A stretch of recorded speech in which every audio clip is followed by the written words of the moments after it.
भोक्तारं यज्ञतपसां सर्वलोकमहेश्वरं सुहृदं सर्वभूतानां ज्ञात्वा मां शांतिमृच्छति. मागच्या श्लोकामध्ये आपण पाहिलं की अध्यात्म योगाची 2 अंग आहेत. एक प्रकृतीवरील नियंत्रण आणि दुसरं म्हणजे स्वस्वरूपाची ओळख. प्रकृतीवर पूर्ण नियंत्रण मिळवणे म्हणजे आता सुखी, दुःखी, भुकेला, जेवलेला, तहानलेला, घाबरलेला, रागावलेला, कशाचा तरी ध्यास असलेला अशी व्यक्तित्व आता तयारच होणार नाहीत, ज्याला रमण महर्षी जन्ममृत्यूच्या फेऱ्यातून सुटका असं म्हणतात. पण आता ही व्यक्तित्व तयार होणार नाही. मग करायचं काय? तर स्वस्वरूप ओळखायचं. म्हणून श्रीकृष्ण म्हणतात, ज्ञात्वा माम म्हणजे मला ओळखा, मला जाणा. मला ओळखा म्हणजे चैतन्य स्वरूपाला मी म्हणून ओळखा.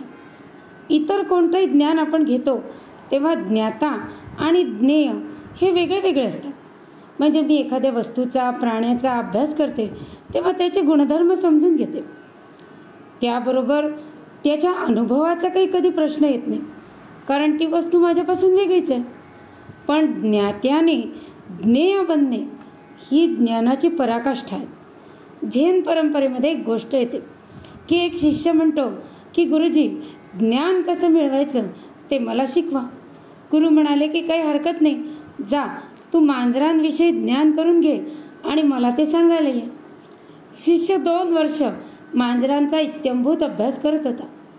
त्यांच्या जाती, प्रजाती, habitat, response to stimuli, breeding सगळं अभ्यास केला आणि प्रबंध घेऊन तो गुरुकडे आला. गुरु त्याला म्हणाला की नाही, अजून बराच अभ्यास बाकी आहे, आणखी कर. शिष्य पुन्हा निघून गेला. पुन्हा 2 वर्ष अभ्यास केला आणि गुरुजवळ येऊन म्हणाला की आता तर मला मांजरांची सगळी भाषासुद्धा यायला लागली. मी आता त्यांच्याशी गप्पासुद्धा मारू शकतो, त्यांच्या मनातलं सुद्धा जाणून घेऊ शकतो. आता झालं ना माझं ज्ञान पूर्ण? तर गुरु म्हणाले की नाहीच अजून. शिष्य म्हणाला, मग आता मला तुम्हीच दाखवा की मांजरांविषयीचं कोणतं ज्ञान आहे जे तुम्हाला आहे पण मला नाही आहे. गुरुजी म्हणाले ठीक आहे. त्यांनी डोळे मिटले आणि 2 क्षणात त्यांचं रूपांतर मांजरात झालं. मग ते म्हणाले की मांजर असण्याचा अनुभव हे मांजराविषयीचं सर्वोच्च ज्ञान आहे. तसं श्रीकृष्ण आपल्याला इथे सांगतात आहे की ज्ञात्वा माम शांती मृच्छती म्हणजे ती पराशांती, ते स्वस्वरूप मी आहे हे ओळखा. पण आता हे ओळखायचं कसं? तर ते स्वरूप भोक्तारम यज्ञ तपस आहे. संपूर्ण प्रकृतीचा भोक्ता हा ती चैतन्य शक्तीच आहे. कितीही सुंदर दृश्य असलं, कितीही चविष्ट पदार्थ असला, कितीही मृदू मुलायम स्पर्श आहे, कोणताही अतिशय मधुर असा ध्वनी आहे, कितीही सुंदर असा सुगंध आहे, पण या सगळ्याचा भोग तेव्हाच शक्य आहे जेव्हा या देहामध्ये चैतन्य शक्ती उपस्थित आहे.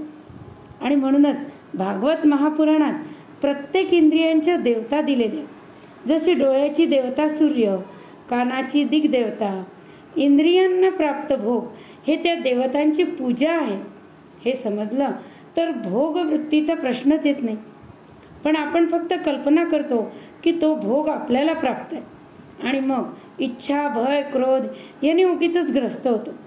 पण प्रत्यक्षात ती चैतन्य शक्तीच भोग घेते. आपल्याला तिची यज्ञ आणि तपाने फक्त सेवा करायची. आपण कोणासाठी तरी काहीतरी केलं आणि क्षणभर का होईना त्या व्यक्तीला आनंद झाला तर त्याच्या अंतःकरणामध्ये साक्षी रूपाने उपस्थित चैतन्य शक्तीची आपण सेवा केली आणि यज्ञ घडला. कारण शंकराचार्य म्हणतात, देहा देवालय प्रोक्ता देही देवो निरंजन. आपल्या समोर येणाऱ्या प्रत्येकाला चैतन्य स्वरूप समजून त्याला आनंदित करण्याचा प्रयत्न करणे म्हणजे यज्ञ. त्या यज्ञासाठी जे कष्ट सहन करावे लागतात ते कष्ट सहन करण्याची क्षमता, इच्छा म्हणजे तप. समष्टीच्या हितासाठी प्रसंगी आपल्या सर्वस्वाचं बलिदान करता येणे म्हणजे यज्ञ आणि ते करण्याची क्षमता असणे म्हणजे तप. कारण ती चैतन्य शक्ती, ते परमात्म स्वरूप हेच सर्व लोक महेश्वरम, सर्वांमध्ये तोच आहे.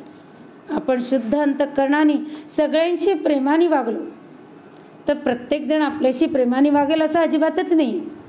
उलट इतिहासात आपण बघतो की ज्ञानेश्वरांसारख्या संत श्रेष्ठाला जगाने किती म्हणून छळलं, परंतु चैतन्य शक्तीला सर्वसामान्यांपर्यंत पोचवण्यासाठी त्यांनी स्वतःला अगदी फ्यूजची वायर बनवलं, जी पॉवर हाऊसमधल्या प्रचंड विद्युत शक्तीला नियंत्रित करून घरगुती अप्लायन्सपर्यंत पोचवतो. प्रसंगी स्वतःचं बलिदानही देतो. उद्देश आणि हेतू फक्त लोककल्याण, कारण ते स्वतः चैतन्य शक्तीमय झाले आणि त्यामुळेच त्या चैतन्य शक्तीला स्वतःला मी म्हणून ओळखलं. आणि म्हणूनच ते सुहृदम सर्व भूतांना, कारण प्रत्येक भूतमात्रातून जर तीच चैतन्य शक्ती प्रगट होते तर ती प्रत्येक एकमेकाची सुहृद तर असणारच ना. या अवस्थेपर्यंत पोचले आणि म्हणून श्रीकृष्ण म्हणतात की मला मी म्हणून ओळखा. यात 3 दर्शनं येतात. पहिले सगळ्या रूपांमधून तीच शक्ती प्रगटते, हे प्रत्यक्ष दर्शन. यात भावनेचं महत्त्व आहे. समोरची व्यक्ती ही व्यक्ती बदमाश आहे, ही सुद्धा आपली भावनाच झाली ना. मग ती व्यक्ती परमेश्वर रूप आहे अशी भावना का नसावी. दुसरं असतं ते परमेश्वराचं परोक्ष दर्शन, म्हणजे सर्वांचे पालन पोषण नियंत्रण करणारी तीच एक शक्ती आहे. शास्त्रसंमत विचारानुसार घडवून घेणारी ही चैतन्य शक्ती आणि ज्याच्यासाठी घडवलं जातं तीही चैतन्य शक्ती. चैतन्य शक्तीचे परोक्ष दर्शन हे वेदांत शास्त्राचं मूळ आहे. आणि तिसरं प्रत्येक रूपाने दर्शन. प्रत्येक रूपाने दर्शन म्हणजे मी स्वतःच ती चैतन्य शक्ती आहे. आणि म्हणूनच या 3 रूपांमध्ये आपल्याला चैतन्य शक्तीला ओळखायचं असल्यामुळे शांती पाठामध्ये ओम शांती शांती शांती असं 3दा म्हटलं जातं. म्हणजे मी प्रत्यक्ष रूपानेही त्या शांतीला प्राप्त हो, परोक्ष रूपानेसुद्धा त्या शांतीलाच प्राप्त आहे आणि प्रत्येक रूपानेसुद्धा त्या शांतीला प्राप्त आहे.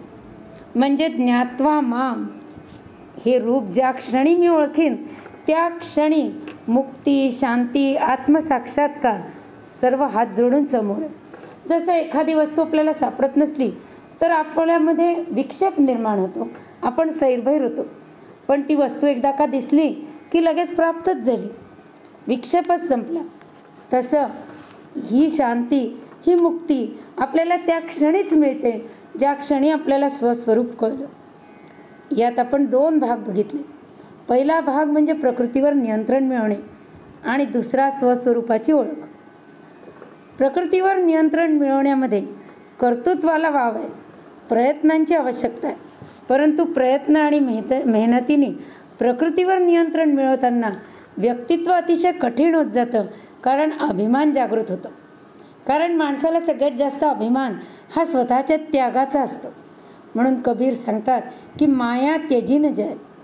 ती कामाच्या रूपात कंट्रोल केली तर क्रोधाच्या रूपात उफाळते, क्रोध कंट्रोल केला की लोभाच्या रूपात येते आणि सगळ्यावर कंट्रोल मिळवला की आता माझा किती कंट्रोल आहे या अभिमानाच्या रूपात येते. आणि म्हणूनच नियंत्रणाच्या साधनेने दृढीकरण झालेलं व्यक्तित्व स्वस्वरूप ओळखण्यासाठी समर्पित करावं लागतं, त्या व्यक्तित्वाचा बळी द्यावा लागतो. आणि हाच पुढच्या अध्यायाचा प्रमुख विषय आहे. इथे श्रीकृष्ण संवादाचा 5वा अध्याय आपला समाप्त होतोय. श्रीकृष्णार्पणमस्तु. ओम तत्सदिति श्रीमद्भगवद्गीतासु उपनिषत्सु ब्रह्मविद्यायां योगशास्त्रे श्रीकृष्णार्जुनसंवादे कर्मसन्न्यासयोगो नाम 5मोऽध्यायः.